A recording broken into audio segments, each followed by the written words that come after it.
Luc chapitre 11 et le verset 28. Alors, Jésus, je peux lire le verset 27. Tandis que Jésus parlait ainsi, une femme élevant la voix du milieu de la foule lui dit « Heureux le sein qui t'a porté, heureuses les mamelles qui t'ont allaité. » Et Jésus répondit « Heureux plutôt ceux qui écoutent la parole de Dieu et qui la gardent. » C'est suite à la guérison d'un démoniaque qui était muet. Voilà. Quand ils ont vu l'esprit impur sorti, Jésus explique aussi, il leur donne un enseignement sur la délivrance. Ce sera l'occasion d'une autre vidéo. Et alors que Jésus est en train d'enseigner, dans la foule, il y a une femme qui élève, c'est pas parce que c'est une femme, attention, pas du tout de, ça pourrait pu être un homme, quelqu'un, voilà, qui a élevé la voix. Heureux le sein qui t'a porté, heureuses les mamelles qui t'ont allaité. Ouh là là, là on est en pleine idolâtrie là. Et je pense que même ceux qui ont détourné l'amour et l'adoration à Jésus en le détournant sur Marie, je pense qu'il y a ce texte, et voilà, ils auraient pu, ils ont certainement récupéré aussi ce texte. Et Jésus, là, il est très, très clair, très direct. Je dirais même, je le vois comme, vous savez, il est en train d'enseigner, quelqu'un dit quelque chose, et puis il va tout de suite répondre. Il ne laisse pas traîner, il n'est pas dans l'explication. Qu'est-ce que vous voulez dire? Et non, tout de suite. Il répond immédiatement. Heureux plutôt ceux qui écoutent la parole de Dieu et qui la gardent. Ceux qui écoutent la parole de Dieu, qui la gardent, qui la mettent en pratique, c'est largement supérieur au fait que Marie ait porté dans son sein Jésus.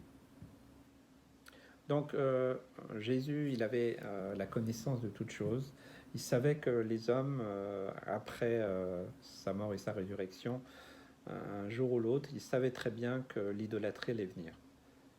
Et que la question de sa mère terrestre, Marie, allait susciter pas mal de controverses et allait aussi alimenter de la religion.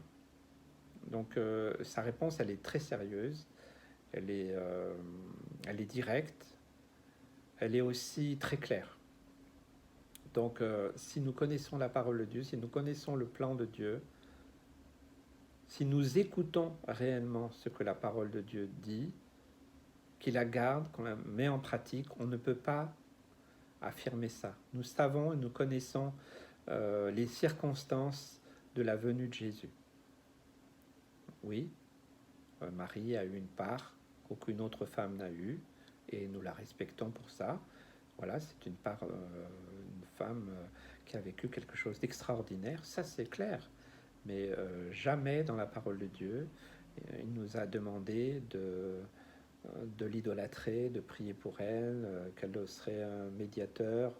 Jamais, jamais, jamais. De la Genèse à l'Apocalypse, vous ne pouvez rien trouver dans ce sens. Donc, Jésus connaissait la portée de cette parole.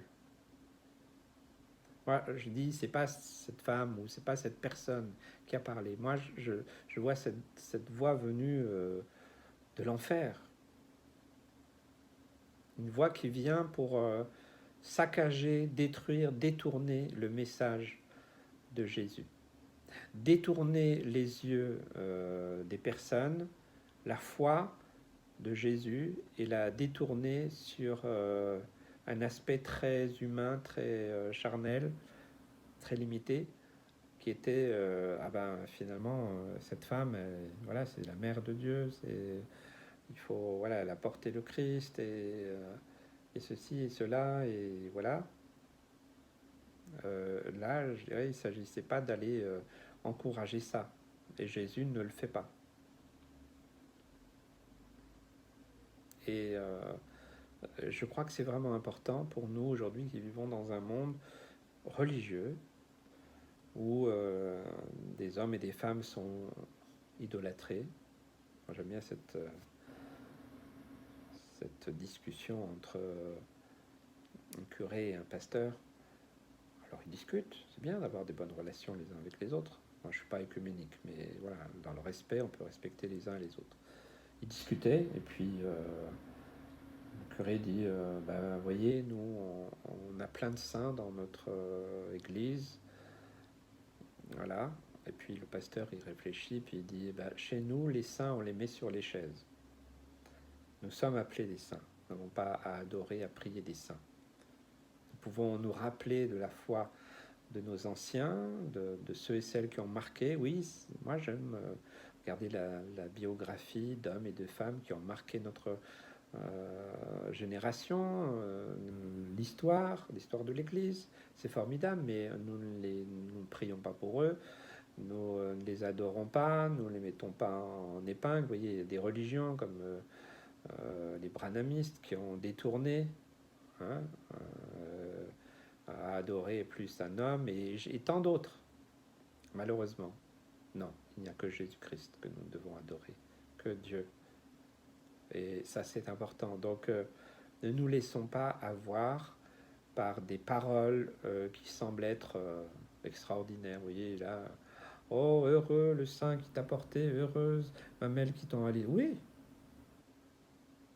mais sans plus. Pas au point d'en faire une icône et de l'adorer, de croire qu'elle a ceci ou cela. Non, rien. L'œuvre de Jésus, c'est Dieu qui a envoyé Jésus, il n'a pas envoyé Marie.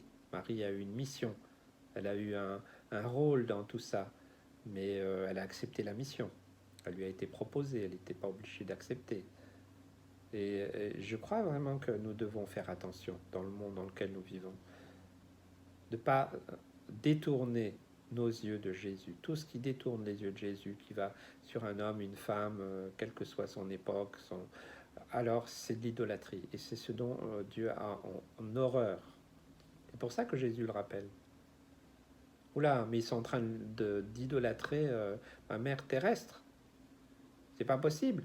Quand on connaît la parole de Dieu, quand on l'écoute, quand on la garde, on sait que vous pouvez lire de la Genèse même à l'Apocalypse, vous verrez que Dieu dit et exprime très clairement son, on va dire son aversion par rapport à tout ce qui est idolâtre. Il a souvent combattu même Israël qui retombait dans l'idolâtrie.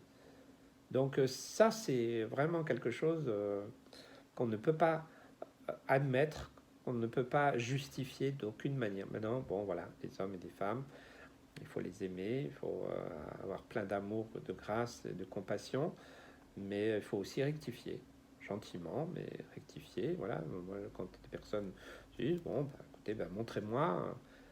Alors après, il y a des questions d'interprétation, il y a des questions aussi de traduction, mais quand nous connaissons vraiment la parole de Dieu, on ne peut pas se laisser avoir. C'est l'Esprit de Dieu qui nous révèle aussi ces choses-là. L'idolâtrie, c'est niette.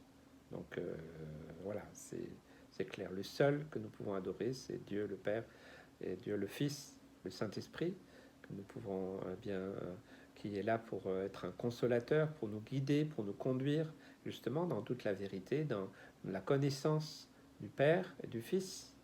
Mais nous ne pouvons pas en aucun cas adorer un être humain. Ça, c'est pas possible. Voilà, c'est simplement quelques pistes et j'espère que ça vous a aidé et que vous soyez encouragés, bénis, fortifiés. Que oui, nous avons parfois des personnes qui ont un destin particulier, oui, mais ça ne nous donne aucun droit de les adorer, d'en faire d'eux des demi-dieux ou je ne sais trop quoi. Non. Ok, merci Seigneur pour l'exemple qu'ils ont été, merci pour le témoignage qu'ils ont donné, mais ça ne donne aucun droit d'en faire des idoles. Donc faisons attention à toutes les idoles qui pourraient être à la place de Jésus. C'est Jésus et sa parole que nous devons honorer. Que Dieu soit béni.